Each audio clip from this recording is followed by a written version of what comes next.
She sacrificed everything to send her twins abroad, sold her belongings, borrowed from everyone, went homeless just to give them a future. Years later, she finally found their mansion, but when they opened the door and saw her standing there, poor and desperate, they did something so cruel, so unthinkable, that even the security guard couldn't believe his eyes. What happened next would change everything. Lillian and Gerald weren't rich, but they had something money couldn't buy, a love that made their small rented room feel like a palace. Gerald worked 2 jobs, sometimes 3, while Lillian took in laundry and mending from neighbors. They dreamed of a better life, of children, of a future built on hope rather than struggle. When Lillian discovered she was pregnant, Gerald's eyes lit up with a fierce determination. "Our child will have everything we didn't," he promised, kissing her forehead. He doubled his hustle, taking night shifts, weekend jobs, anything to save money for the baby's arrival. The pregnancy progressed beautifully until the 8th month when complications arose. The doctor's face was grave as he delivered the news. Lillian was carrying twins, and they would need to be delivered via emergency cesarean section. The cost? A staggering sum that made Gerald's heart stop. "How much time do I have?" Gerald asked, his voice barely a whisper. "Your wife is in labor now, sir. We need the money within an hour, or—" The doctor didn't finish the sentence. He didn't have to. Gerald ran. He ran to every friend, every relative, every loan shark he knew. He begged, pleaded, promised anything. Finally, clutching a bag of borrowed money, money that would take years to repay, he raced back to the hospital. He never saw the truck coming. Before we continue, comment below. Have you ever been betrayed by someone you sacrificed everything for? And let us know which country you're viewing from. The money that was supposed to save his family became stained with his own blood. The hospital staff rushing to save Lillian in the delivery room had no idea that in the emergency ward, just 3 floors below, her husband was fighting for his life. 2 miracles and 1 tragedy, all happening under the same roof in the same moment. The impact was instant. Gerald's body flew through the air, the bag of money scattering across the wet pavement. The truck driver screamed, pedestrians shouted, and someone called for an ambulance. Ironically, fate had a twisted sense of humor. The nearest hospital was the very one Gerald had been running toward. As paramedics loaded his broken body onto a stretcher, his fingers still clutched a few crumpled bills. "My wife, 3rd floor, labor ward, twins," he whispered through bloodied lips before losing consciousness. 3 floors above, Lillian screamed through her contractions, tears streaming down her face. "Where is Gerald? Where is my husband?" she cried out between pushes. The nurses exchanged worried glances, but said nothing. They had a job to do. "Push, Lillian, push!" The first cry pierced the air at 11:47 p.m. A boy. Strong lungs, healthy. 2 minutes later, the second cry joined his brother's chorus. Another boy. Twins. Lillian collapsed back onto the bed, exhausted, tears of joy and worry mingling on her cheeks. "Gerald, I want Gerald. Let him see his sons." The doctor's face went pale as a nurse whispered something in his ear. His eyes widened in recognition, then filled with a sorrow no medical training could prepare him for. "Mrs. Lillian," the doctor began, his voice cracking, "your sons are healthy, but there's been an accident." The joy drained from Lillian's face as the doctor continued. "Your husband, Gerald, he was brought to the emergency ward an hour ago. He was hit by a truck. He didn't make it. I'm so sorry." The room spun. The cries of her newborn sons faded into a distant echo. Lillian's scream was silent, trapped in her throat, suffocating her. She looked at the two tiny bundles being placed in her arms, Nelson and Nathan, she would later name them, and saw not just her sons, but the last pieces of the man she loved. Gerald had died trying to save them. Now she would have to raise them alone. They placed two babies in her arms and a death certificate in her lap. No husband, no money, no home to return to, because the little they had was rented, and the rent was already 2 months overdue. Most women would have crumbled, but Lillian looked into the eyes of Nelson and Nathan and made a promise that would cost her everything. "You will have the life your father dreamed for you, I swear it." The funeral was small, a borrowed coffin, a shallow grave, and less than a dozen mourners who looked at Lillian with pity that felt like daggers. She stood there, a baby strapped to her back, another cradled in her arms, staring at the mound of red earth that held her dreams. "Why?" she whispered to the sky. "Why take him? Why now?" No answer came, just the sound of her babies crying. Hungry, always hungry. The landlord gave her 1 week. 1 week to pay 3 months' rent or leave. She sold everything. Gerald's clothes, their wedding photos, even the small television that had been their only entertainment. It wasn't enough. Lillian moved into a single room in the slums, a place where the walls sweated and the rats were bold. She took any job she could find, washing clothes in the river until her hands bled, selling water in traffic under the scorching sun, cleaning offices at night while her babies slept tied to her back. Nelson and Nathan grew despite the poverty. They were bright boys, curious and sharp. While other children played, they studied by candlelight. While others ate 3 meals, they shared 1 and never complained. "Mama, why do you cry at night?" 8-year-old Nelson asked one evening. Lillian quickly wiped her tears.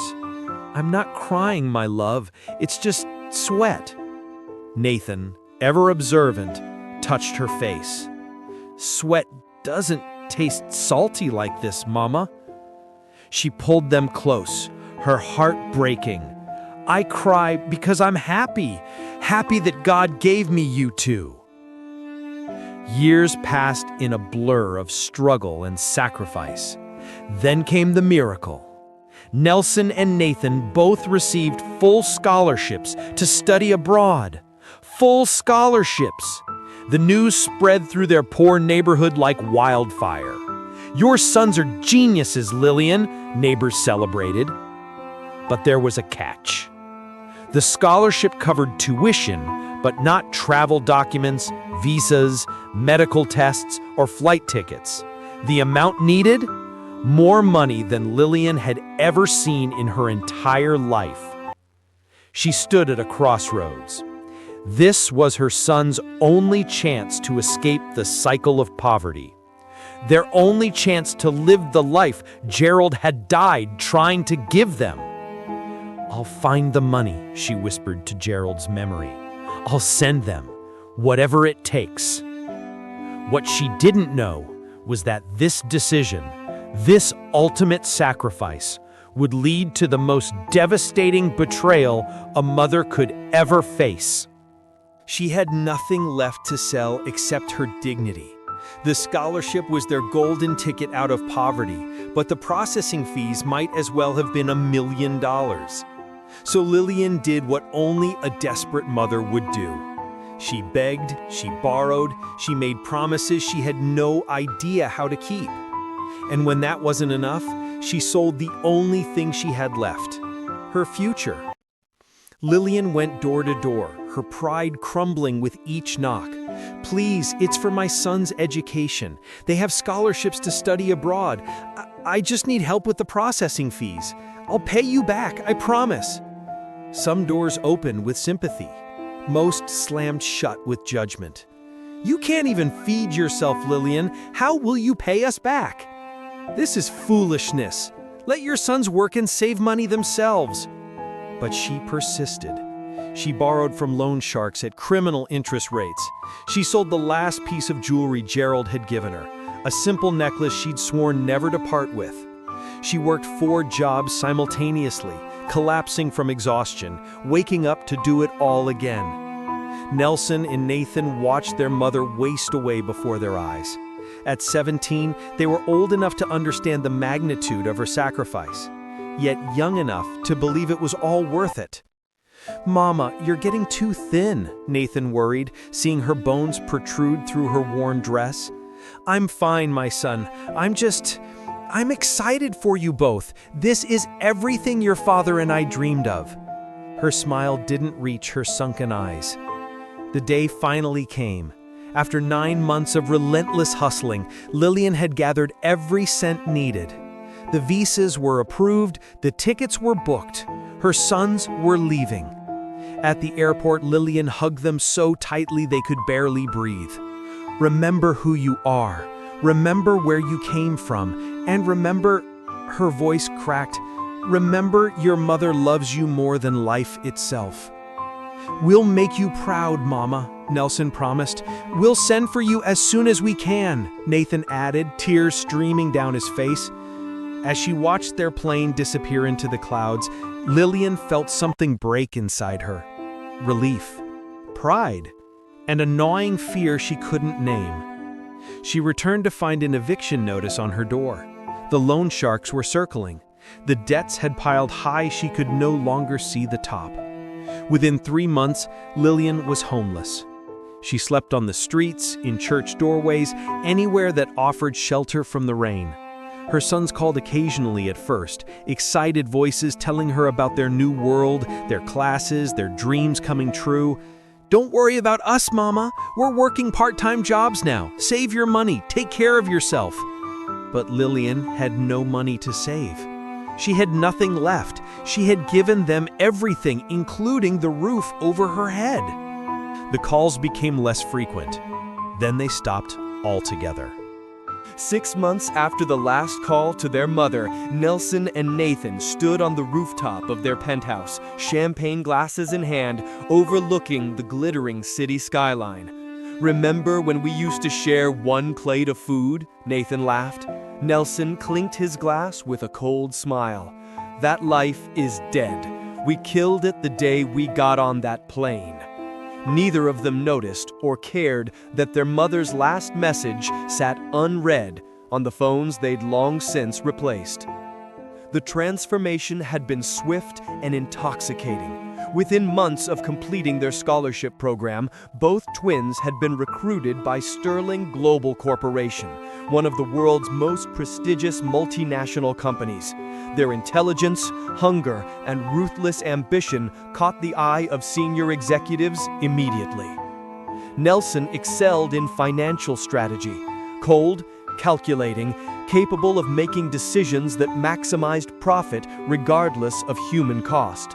Nathan dominated in corporate negotiations, charming when needed, brutal when necessary, with an ability to read people and exploit their weaknesses.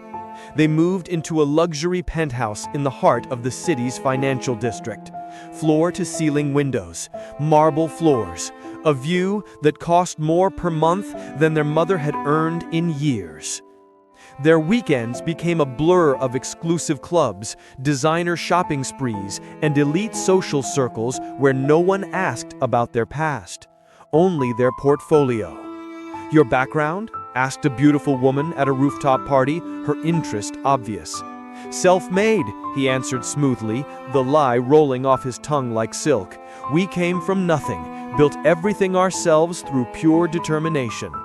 1 year after their initial hiring, the twins were summoned to the CEO's office, a summons that made even senior executives nervous. But Nelson and Nathan walked in with the confidence of men who knew their worth. The CEO, a silver-haired man named Mr. Carrington, smiled as they entered. "Gentlemen, your performance has been extraordinary. In 1 year, you've increased your division's profits by 40%. You're sharks, and I need sharks."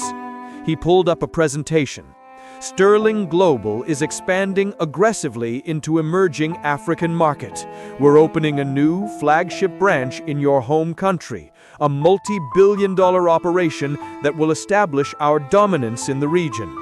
Nelson and Nathan exchanged glances, their hearts racing. "I'm promoting both of you to joint executive directors of the new branch. You'll return home as conquering heroes. Company mansions, executive cars, unlimited budgets. You'll be the faces of Sterling Global's African expansion." He leaned forward, his eyes gleaming. "You'll be millionaires before you turn 30. What do you say?" Nathan's mind flashed briefly, painfully, to a woman in rags. Her last message, "My sons, are you there? Mama is struggling. Please call." He pushed the image away. "When do we start?" Nelson asked, his voice steady and emotionless. Mr. Carrington smiled. "Your flight leaves in 2 weeks. First class, of course. Welcome to the top, gentlemen." As they left the office, Nathan turned to his brother. "We're going home." Nelson's jaw tightened. "No, we're going to our home now. That other place, that poverty, that woman." He paused, his eyes cold. "That was someone else's life, not ours, never ours again." They boarded that plane 2 weeks later, first class, champagne flowing, the world at their feet. Not once did either of them think to call the woman who had sold everything, including her dignity, to put them on their first flight. Not once did they wonder if she was still alive. They had become the worst kind of successful, rich in money, bankrupt in soul. And they were coming home. Her sons had become millionaires. The rumors reached her in whispers. People who had seen their photos online, living in luxury penthouses, driving expensive cars, attending elite parties. Lillian's heart swelled with pride, until she realized something terrifying. They had stopped calling 6 months ago. Every number she had for them was disconnected. It was as if she had ceased to exist. Lillian lived in a makeshift shelter now, a cardboard structure behind an abandoned building, shared with 3 other homeless women. Her clothes were rags held together by hope. Her once beautiful face was weathered by sun, stress, and sleepless nights. But every evening she would pull out her old cracked phone, the one luxury she refused to sell, and stare at the last message from her sons, sent 8 months ago. "Mama, we're doing great. Don't stress yourself. We'll call soon. Love you." Soon never came. She tried calling. The numbers rang endlessly or went straight to voicemail. She sent messages that showed as delivered, but never read. It was a special kind of torture, knowing they were alive, thriving even, but choosing silence. Then the news exploded across social media and local television. Local twin brothers rise to corporate stardom abroad. Nelson and Nathan secure top executive positions. Lillian watched the segment on a small TV in a street vendor's shop, her hands trembling. There they were, her boys, her babies, dressed in designer suits, smiling confidently, speaking about their success, their ambitions, their self-made journey. Self-made? The reporter asked, "What's the secret to your incredible success?" Nelson answered smoothly, "Hard work, determination, and believing in yourself. We came from nothing and built everything." From nothing. Lillian's heart cracked. Nathan added with a rehearsed smile, "We had no advantages, no help, just our dreams and our hustle." No help. Lillian stumbled out of the shop, gasping for air. The vendor called after her, concerned, but she couldn't hear anything over the roaring in her ears. They had erased her completely. Weeks passed in a fog of confusion and pain. Then one day, an old friend of the twins, a young man named Chidi, who had grown up in their old neighborhood, spotted Lillian begging near the market. "Mama Lillian, is that you?" His shock was genuine and heartbreaking. She tried to smile. "Chidi? Yes, it's me." But Nelson and Nathan, they're back. They've been back for 2 months. They're heading the new branch of their company here. They live in the Pinnacle Estate, the most expensive area in the city. Didn't they come for you?" The world tilted. Back? For 2 months? And they hadn't... Chidi saw the devastation on her face. His own eyes filled with angry tears. "They don't know you're here, do they? Those ungrateful..." He stopped himself, then made a decision. "I'll give you their address. You need to see them. They need to see what they've become." He scribbled the address on a piece of paper and pressed it into her trembling hand. Lillian stared at the address. The Pinnacle Estate, a place so exclusive she'd only heard of in passing, where the gates were gold and the security wore suits. Could she do this? Could she face the sons who had forgotten her? But what choice did she have? She needed to look into their eyes. She needed to know, had she raised monsters? Or was there still humanity left in the boys she'd sacrificed everything for? It took her 3 buses, 2 hours of walking, and every ounce of courage she had left. When Lillian finally stood before the golden gates of Pinnacle Estate, the security guard looked at her like she was trash blown in by the wind. "Madam, this is a private estate. You can't be here." She straightened her spine, lifted her chin, and said the words that would shatter her world. "I'm here to see my sons." The journey had been humiliating. On the first bus, passengers moved away from her, covering their noses. Her clothes smelled of the streets, of rain, smoke, and survival. On the second bus, the conductor almost refused her entry until she showed him her last few coins. As she walked through increasingly wealthy neighborhoods, the contrast became painful. Clean streets, manicured lawns, children playing without worry. This was the world her sacrifice had bought for Nelson and Nathan. When the massive gates of Pinnacle Estate finally came into view, Lillian stopped to catch her breath. The walls were high and pristine white. Security cameras blinked like judgmental eyes. A fountain inside the gates sparkled in the afternoon sun. This was where her sons lived. The security guard, a tall man in a crisp uniform, stepped out of his booth as she approached. His face shifted from professional neutrality to open disgust. "Madam, this is a private estate. You can't be here." She straightened her spine, lifted her chin, and said the words that would shatter her world. "I'm here to see my sons." The guard's eyebrows shot up. "Nelson and Nathan? The executives?" He laughed, a cruel, mocking sound. "Madam, those young men drive cars worth millions. They host elite parties. You think they know someone like you? I'm their mother." The words came out firm, though her hands shook. The guard's laughter died. He studied her face, looking for the lie. But something in her eyes, a desperate, unshakable truth, made him pause. He'd seen the twins. He'd seen their arrogance, their coldness towards common people. Could this broken woman really be their mother? "Wait here," he said, reaching for his phone. Lillian watched as he made the call, her heart hammering so hard she thought it might burst through her chest. "Mr. Nelson?" "Yes, sir. There's a woman at the gate. She claims to be your mother." A pause. "Yes, sir. She's looks like she's from the streets, sir, but she's insisting." Lillian couldn't hear the response, but she saw the guard's face change. Shock. Then discomfort. Then something that looked like pity. "Yes, sir. I'll send her in." He opened the pedestrian gate, his eyes no longer meeting hers. House 7, the white mansion at the end of the boulevard. Lillian walked through those gates like a woman walking to her execution. The estate was paradise, exotic cars, blooming gardens, houses that looked like palaces. And there, at the end of a tree-lined street, stood a magnificent white mansion. Her son's home. As she approached the front door, it swung open.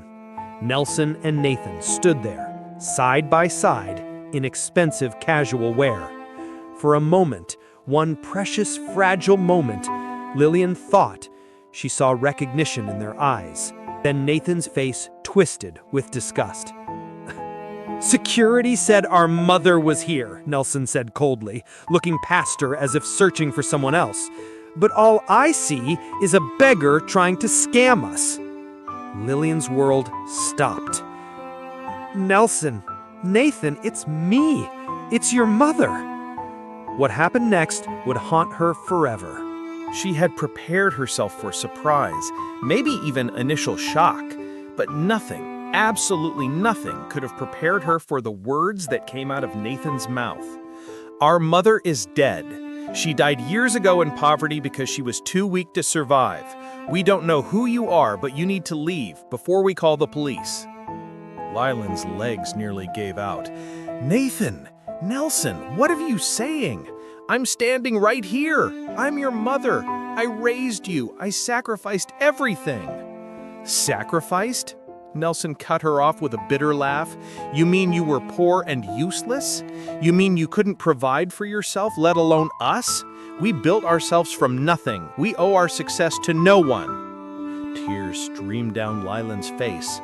"I sold everything. I went homeless so you could have those scholarships. Your father died trying to—" "Don't you dare speak about our father!" Nathan's voice rose to a shout. Neighbors began appearing on their balconies, watching the spectacle.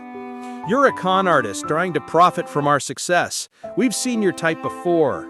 Lylan reached out her hand, trembling. "Please, just look at me. Really look at me. You know who I am." For the briefest moment, something flickered in Nelson's eyes. Recognition, maybe even shame. But it vanished as quickly as it appeared, replaced by cold calculation. He turned to his brother and said loud enough for the gathering crowd to hear, "She's probably one of those street people who read about us online. Call security."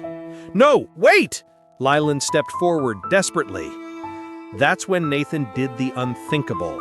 He grabbed a bucket of water sitting by the entrance, water meant for washing the cars, and without hesitation, without mercy, he dumped it over his mother's head. The shock of cold water stole Lylan's breath. She stood there, drenched, gasping, her thin clothes clinging to her frail body. The watching neighbors gasped. Even the security guard who had just arrived looked horrified. "That's what we do to beggars who won't leave," Nathan said, his voice devoid of emotion. Nelson stepped closer, so close she could smell his expensive cologne. He lowered his voice so only she could hear, and what he said was the cruelest blow of all. "If you ever come here again, if you ever tell anyone you're our mother, we will destroy you. We'll have you arrested for harassment. We'll make sure you never find peace anywhere in this city. You are nothing to us. You are always nothing. We succeeded despite you, not because of you." He reached into his pocket, pulled out a few bills and threw them at her feet. The money scattered in the puddles around her soaked shoes. "Take that and disappear, permanently." The security guard grabbed Lylan's arm gently, at least he had that decency, and began leading her away. She didn't resist. She couldn't. Her body was moving, but her soul had shattered into 1,000 pieces. As the gates closed behind her, she heard the twins' laughter mixing with music from inside their mansion. A party was starting. They were celebrating something. Lylan walked down the street, dripping wet, clutching nothing, feeling nothing. Her mind was blank, her heart was empty. She didn't know where she was going. She didn't care. She wandered onto a main road, her vision blurred by tears and trauma, not seeing the vehicle speeding past. Then she heard it, the screech of tires, the blaring horn. She turned just in time to see the black SUV, sleek and expensive, bearing down on her. Then, everything went dark. But this was not the end of Lillian's story. It was only the beginning of something far more devastating and far more powerful than anyone could have imagined. Who was in that SUV? Will Lillian survive the hit? And what terrible reckoning awaits the twins who threw away the woman who gave them everything? Part 2 drops soon. Don't miss what happens next. Subscribe, it means the world to us. Like and turn on notifications, because this story is about to take a turn that will leave you speechless. The twins thought they had won. They have no idea. The real battle hasn't even begun.